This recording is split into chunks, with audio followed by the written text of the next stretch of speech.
지난 주말 미 전역에서 수백만 명이 도널드 트럼프 대통령에 반대하는 노킹스 시위를 벌였습니다. 트럼프 대통령은 자신은 왕이 아니라며 반박하고 시위대의 분변을 투척하는 AI 영상도 올렸습니다. 도널드 트럼프 대통령은 사기 신원 도용 혐의로 7년 3개월의 징역형을 선고받은 조지 산토스 전 연방 하원을 사면하고 즉시 석방하도록 명령했습니다. 산토스는 지난 7월 25일 투옥된 지 2개월도 채 안 돼 석방됐습니다. 세계 최대 클라우드 서비스 기업 아마존 웹 서비스에 장애가 발생해 주요 IT 기업들의 서비스가 일시 중단됐습니다. 항공사 앱에서 예약 내역이나 탑승권이 사라져 다수의 이용객들이 큰 불편을 겪었습니다. 뉴욕 시장에 도전하고 있는 후보들의 첫 번째 토론회에서 후보들은 양보 없는 난타전을 펼쳤습니다. 특히 지지율 1위를 달리고 있는 맘다니 후보는 쿠오모와 슬라와 후보의 집중 공격을 받았습니다. 1984년 뉴욕주 롱아일랜드 나소 카운티에서 발생한 10대 여학생 살인 사건의 진범이 붙잡혔습니다. DNA 감식 기술이 발전하면서 사건 발생 40년 만에 범인의 DNA와 일치하는 용의자를 체포했습니다. 이상은 오늘의 주요 뉴스입니다.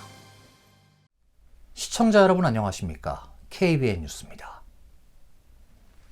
지난 주말 미 전역에서 수백만 명이 트럼프 대통령에 반대하는 노킹스 시위를 벌였습니다. 시위 참가자들은 미국이 권위주의로 빠져들고 있다며 미국엔 왕이 있어서는 안 된다고 외쳤습니다.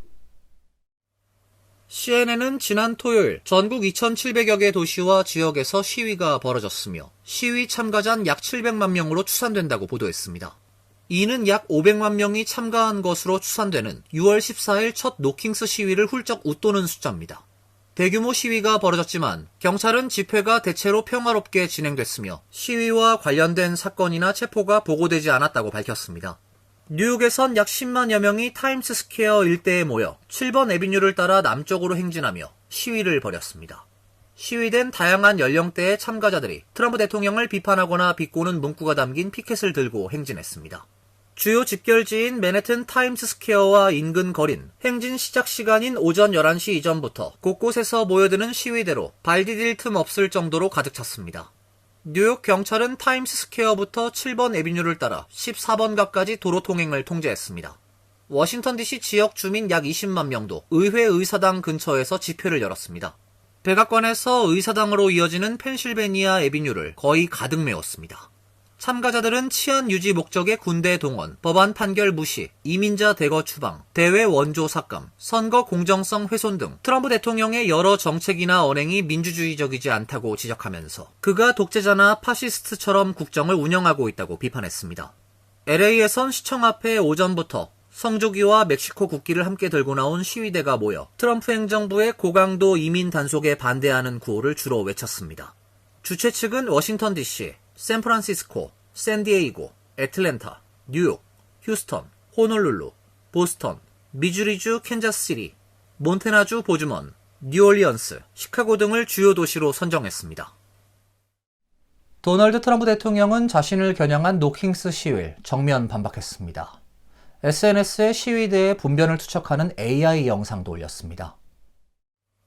트럼프 대통령은 어제 폭스뉴스 인터뷰에서 연방정부 셧다운과 노킹스 시위를 연관짓는 질문에 그들은 나를 왕으로 지칭한다라며 나는 왕이 아니다고 말했습니다. 트럼프 대통령은 SNS에 시위대를 겨냥한 AI 영상도 올렸습니다. 왕관을 쓴 자신이 트럼프 왕 문구를 새긴 전투기를 타고 날아가 시위대 머리 위에 분변을 투척하는 내용입니다. 영상엔 2022년 개봉 영화 탑건 매버릭 주제곡이 흐르는 가운데 뉴욕 등지에서 시위대가 머리에 오물을 뒤집어 쓰고 당황하는 모습이 담겼습니다. 한편 트럼프 대통령은 이날 정부 셧다운 사태와 관련해 우리가 원치 않는 민주당 프로그램 예산을 삭감 중이라며 셧다운으로 그들은 내게 프로그램 예산 삭감 권한을 줬다고 말했습니다. 도널드 트럼프 대통령은 사기 신원 도용 혐의로 7년 3개월의 징역형을 선고받은 조지 산토스 전 연방 하원 의원을 사면하고 즉시 석방하도록 명령했습니다. 산토스는 지난 7월 25일 투옥된 지 2개월도 채 안 돼 석방됐습니다. 트럼프 대통령은 지난 17일 SNS 트루스 소셜을 통해 조지 산토스는 어느 정도 무법자였지만 우리나라엔 7년의 징역형을 받지 않고 살아가는 무법자들이 많다고 말했습니다. 트럼프 대통령은 조지는 오랜 기간 독방에 수감돼 있었고 모든 보고에 따르면 끔찍하게 학대받았다며 나는 방금 사면에 서명했고 조지 산토스를 즉시 석방했다고 밝혔습니다. 또 행운을 빌어 조지, 좋은 인생을 살길 바란다고 덧붙였습니다. 산토스 전 의원은 지난 2022년 중간선거에서 뉴욕 제3선거구 연방 하원으로 선출됐습니다. 하지만 당선 직후 자신의 학위와 직업을 조작했다는 사실이 드러나며 논란이 됐고 2023년 12월 하원에서 제명됐습니다. 산토스 전 의원은 지난 4월 선거 당시 공화당의 재정 지원을 확보하기 위해 모금 수치를 부풀리고 기부자 이름을 위조한 혐의로 유죄를 선고받았습니다. 산토스 전 의원은 이번 주 초 트럼프 대통령에게 보내는 열렬한 호소란 글을 통해 87개월 징역형이 과도하다며 가족, 친구, 그리고 지역사회로 돌아갈 기회를 달라고 요청했습니다. 트럼프의 가명으로 산토스는 지난 7월 25일 투옥된 지 2개월도 채 안 돼 석방됐습니다. 로이터 통신은 트럼프 대통령은 두 번째 임기 동안 사면권을 광범위하게 행사했다고 보도했습니다. 취임 첫날인 2021년 1월 6일 미국 국회의사당 공격 사건과 관련해 재판에 넘겨진 1,500명을 사면했습니다. 여기에 민주당 소속 로드 블라그에비치 전 일리노이 주지사와 피지 시텐펠드 전 신시내티 시의원, 마이클 그림 전 뉴욕주 공화당 하원 의원 등의 사면을 부여했습니다. 세계 최대 클라우드 서비스 기업 AWS에서 장애가 발생해 주요 IT 기업들의 서비스가 일시 중단됐습니다. 특히 항공사 앱에서 예약 내역이 사라지거나 탑승권이 사라져 체크인이 되지 않아 다수의 이용객들이 큰 불편을 겪었습니다. 클라우드 서비스 기업 AWS는 자사 서비스 현황 대시보드에서 미국 동부 리전 내 다수의 서비스에서 오류율과 응답 지연이 급증했다고 공지했습니다. 오전 5시 27분엔 공식 성명을 내고 복구가 상당 부분 진행돼 대부분의 요청이 정상적으로 처리되고 있다며 다만 일부 대기 중인 요청에 대한 처리를 계속하고 있다고 밝혔습니다. 이 리전은 전 세계 수많은 웹사이트와 애플리케이션에 기반이 되는 핵심 데이터 센터로 이번 장애로 여러 산업 분야의 온라인 운영에 차질이 빚어졌습니다. 아마존닷컴과 알렉사, 스냅챗 등 SNS, 포트나이트와 로블록스 같은 게임, 퍼플렉 시리 등의 서비스가 차질을 빚었으며 최대 암호화폐 거래소인 코인베이스도 서비스가 일시 중단됐습니다.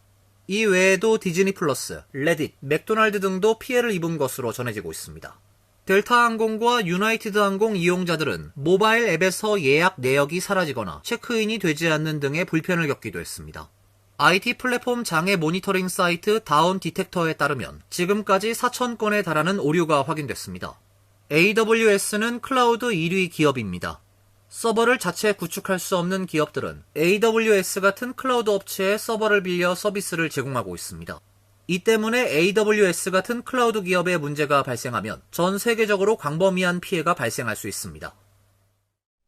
뉴욕 시장에 도전하고 있는 후보들의 첫 번째 토론회에서 후보들은 양보 없는 난타전을 펼쳤습니다.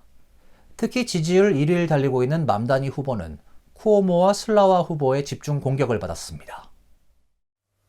지난 16일 열린 첫 번째 후보 토론회에서 민주당 조란 맘다니 후보와 무소속 앤드류 쿠오모 후보, 공화당 커티스 슬리와 후보는 상대 후보가 모욕감을 느낄 정도의 공격적인 발언도 서슴지 않는 등 상대 후보 흠집내기에 총력을 다했습니다.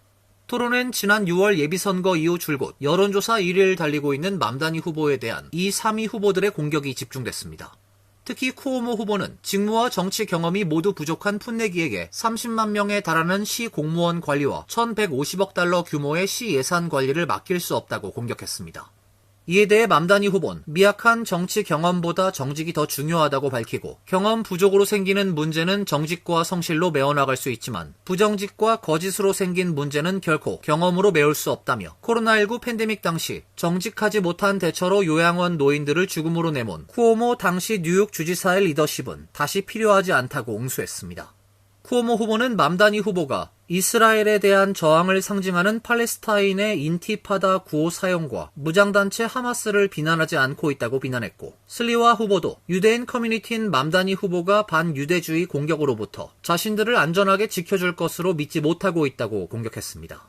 이에 맘다니 후보는 캠페인 기간 유대인 커뮤니티를 방문, 친이스라엘 유대인 지도자들을 만나 우려를 경청하고 의견을 나눴다고 일축한 후 쿠오모 후보는 재임 기간 자신이 방문한 모스크의 이름을 단 하나도 말하지 못하고 있다며 무슬림 커뮤니티인 평등과 존중을 바라고 있다고 반박했습니다. 3명의 후보들은 모두 도널드 트럼프 행정부가 뉴욕의 주 방위군 파견을 추진할 경우 저항하겠다고 밝혔습니다. 뉴욕시가 교육국 연방 지원금 보호를 위해 교육부를 상대로 소송을 제기했습니다. 뉴욕시 교육국은 연방, 주, 지방 법률을 준수하고 있음에도 교육부가 이를 부정하려 한다는 주장입니다. 에릭 아담스 뉴욕시장실은 16일 시 교육국에 지급된 4,700만 달러 규모 연방 지원금을 보호하기 위해 법적 대응에 나섰다며 교육부와 린다 맥마흔 교육부 장관을 상대로 소송을 제기했다고 밝혔습니다. 앞서 교육부는 뉴욕시 교육국에 트랜스젠더 학생들의 화장실 이용 및 스포츠팀 활동을 제한하는 방향으로 정책을 변경하란 지침을 내리고 이 정책이 연방정부의 민권법을 준수한다는 보증서를 제출하지 않을 경우 마그넷 학교 지원금을 삭감할 것이라고 경고했습니다. 트랜스젠더 보호 정책을 철회하지 않았다는 이유로 뉴욕시 교육국 연방 지원금을 동결하겠다는 것입니다. 마그넷 학교란 일반 공립학교와 달리 특정 교육 프로그램이나 전문 분야를 중심으로 운영되는 학교이며 연방정부는 뉴욕시 마그넷 학교 19개를 지원하기로 계획돼 있습니다. 연방정부의 지원금 동결 계획에 뉴욕시는 교육부의 조치가 주 및 지방 법률을 위반하며 법적 절차를 준수하지 않았다고 주장했습니다. 뉴욕시는 소송에서 교육부가 연방 지원금을 중단하기 전에 필수 통지 절차 및 재심사 요청 기회 등을 제공하지 않은 점, 잘못된 민권법 해석을 기반으로 정책 변경을 강요한 점, 학생 권리를 침해한 점 등을 문제 삼았습니다. 뉴욕시는 이번 소송을 통해 교육부의 보조금 중단 조치를 무효화하고 기존의 학생 보호 정책을 유지하겠다는 방침입니다. 1984년 뉴욕주 롱아일랜드 나소 카운티에서 발생한 10대 여학생 살인사건의 진범이 마침내 붙잡혔습니다. DNA 감식 기술이 발전하면서 사건 발생 40년 만에 범인의 DNA와 일치하는 용의자를 체포했습니다. 뉴욕 포스트에 따르면 뉴욕주 나소 카운티 지방검사 앤 도넬리는 1984년 발생한 당시 16세 소녀 테레사 푸스코 살해 사건의 범인으로 63세 리처드 빌로도를 지목하고 살인 강간 혐의로 기소했습니다. 빌로도는 최근까지도 지역 월마트에서 야간 근무를 해온 것으로 알려지고 있습니다. 1984년 11월 댄서 지망생이던 푸스코는 실종된 지 한 달 만에 숲속 낙엽 아래에서 나체로 발견됐습니다. 시신엔 강간, 구타, 교살의 흔적이 남아 있었습니다. 사건 발생 2년 뒤인 1986년 경찰은 해당 지역 남성 3명을 용의자로 체포했고 이들은 결국 유죄 판결을 받았습니다. 그러나 이후 DNA 감식 기술이 발전하면서 이들이 무고한 것으로 드러났고 세 사람은 18년 만에 석방됐습니다. 이들은 부당한 기소로 인해 4,300만 달러의 배상금을 받았습니다. 사건을 담당한 검사 도넬리는 사건의 잠재적 용의자로 빌로도를 추적해왔습니다. 결정적인 단서는 지난 2월에 확보됐습니다. 빌로도가 자택 근처 음료 전문점에서 음료를 마신 뒤 버린 빨대를 경찰이 수거해 DNA를 분석한 결과 푸스코 시신에서 채취된 질 면봉 샘플의 DNA와 100% 일치했습니다. 빌로도는 사건 당시 24세였으며 나소 카운티에서 이동식 커피 트럭을 운영했습니다. 범행 현장에서 약 1마일 떨어진 곳에서 조부모와 함께 살고 있었습니다. 검찰은 용의자가 피해자를 모른다고 부인했지만 과학과 DNA 증거는 거짓말을 하지 않는다며 마침내 범인을 잡았다고 단언했습니다. 빌로도는 구금됐으며 재판은 11월 21일로 예정돼 있습니다. 라스베가스에서 한국인이 포함된 인신매매 및 자금 세탁 조직이 적발됐습니다. 이들은 여러 곳의 마사지 업소를 운영하며 성매매를 알선하고 이곳을 자금 세탁 거점으로 이용한 것으로 드러났습니다. 라스베가스 메트로폴리탄 경찰국과 연방수사국은 공동 수사를 통해 인신매매와 자금 세탁 등 불법 영업을 벌인 조직을 검거하고 4명을 체포했다고 밝혔습니다. 경찰에 따르면 한국 국적의 27세 황지섭과 중국 국적의 화샤오, 청청리, 지한밍 리 등 4명이 인신매매, 자금 세탁 공모, 불법 영업 등 중범죄 혐의를 받고 있습니다. 수사 결과 이들은 라스베가스 센트럴밸리 지역 내 마사지 업소 여러 곳을 성매매 알선 및 자금 세탁 거점으로 이용한 것으로 드러났습니다. 해당 업소는 미드나이트 로즈 스파, 영 스파, 존스 스테이션 가라오케 앤 바 등으로 확인됐습니다. 경찰은 해당 업소들이 정상적인 마사지 영업을 가장해 불법 성매매를 알선하고 그 수익을 세탁한 정황을 확인했다고 설명했습니다. 당국은 이번 사건이 조직적인 인신매매 네트워크와 연계된 것으로 보고 추가 연루자와 자금 흐름을 추적하고 있습니다. 이어서 간추린 소식입니다. CNN은 18일 복수의 정부 관계자를 인용해 트럼프 대통령이 다음 달 아시아를 방문할 때 트럼프 대통령과 김 위원장의 회담을 개최하는 방안을 비공개적으로 논의했다고 전했습니다. 시점을 다음 달로 특정한 점으로 볼 때 경주 에이펙 정상회의 회동 추진일 가능성은 낮은 것으로 보입니다. 트럼프 대통령의 11월 해외 순방 일정은 아직 파악되지 않고 있습니다. 트럼프 행정부는 올해 초 북한에 접촉을 시도했지만 북측은 아무런 응답을 하지 않은 것으로 알려지고 있습니다. 백악관은 관련 보도에 대한 논평을 내놓지 않고 있습니다. 미국 정부가 트럼프 대통령의 국빈 방한을 앞두고 주한 미국 대사 대리를 교체합니다. 다만 이번에도 대사가 아닌 대사 대리가 부임할 것으로 알려졌습니다. 19일 외교 소식통에 따르면 조셉 윤 주한 미국 대사 대리가 곧 자리에서 물러나고 케빈 김 국무부 동아시아 태평양국 부차관보가 후임 대사 대리로 부임할 것으로 알려지고 있습니다. 김 부차관보는 오는 31일 트럼프 대통령의 경주 에이펙 정상회의 전에 부임해 트럼프 대통령을 수행할 준비를 할 것으로 전해졌습니다. 한국계인 김 부차관보는 공화당의 빌 해거티 상원 의원의 보좌관을 지냈으며 트럼프 1기 행정부 때 국무부 대북정책특별대표실에서 근무했습니다. 당시 대북특별대표로 활동한 스티븐 비건을 보좌해 북미 대화 실무를 담당했습니다. 뉴욕주 항소법원은 16일 뉴욕주 타운과 카운티 선거를 짝수회로 옮기는 것은 위법하지 않다고 판결했습니다. 아울러 공화당 주도 카운티에서 짝수회로 선거를 옮기는 것은 지방자치권을 침해하고 당파적으로 민주당에 유리하다며 제기한 소송을 기각했습니다. 법원은 주의회가 선거일을 옮기는 것과 관련해 법적 제한은 없다고 밝혔습니다. 뉴욕주의회는 2023년 말 타운과 카운티 선거를 짝수회로 옮기는 법안을 통과시켰습니다. 선거를 짝수회에 치르면 투표율이 높은 대통령 선거나 주지사 선거와 같은 해에 치러져 투표 참여율이 높아질 가능성이 있습니다. 연방고속도로청은 지난 16일 뉴욕주와 뉴욕시 교통국 관계자들에게 서한을 보내 34스트릿 버스 전용도로 사업을 중단하라고 요구했습니다. 만약 버스 전용도로 사업을 계속 진행할 경우 교통국의 다른 사업에 대한 연방 자금 지원을 보류할 수 있다고 강조했습니다. 연방고속도로청장은 트럭 접근성과 관련된 잠재적인 우려와 버스 전용도로가 설치되면 얼마나 안전하고 효율적인지 여부 등을 알아봐야 한다며 즉시 중단하라고 요구했습니다. 연방고속도로청은 지역적으로 중요한 프로젝트에 대해 뉴욕시와 주 정부 교통당국 간의 협력이 부족하다고 지적하기도 했습니다. 34스트릿 버스 전용도로 사업은 맨해튼 34스트릿 3에서 9 애비뉴 구간을 버스 전용도로로 전환하고 승용차 운행을 금지하는 방안입니다. 환율과 증권 소식입니다.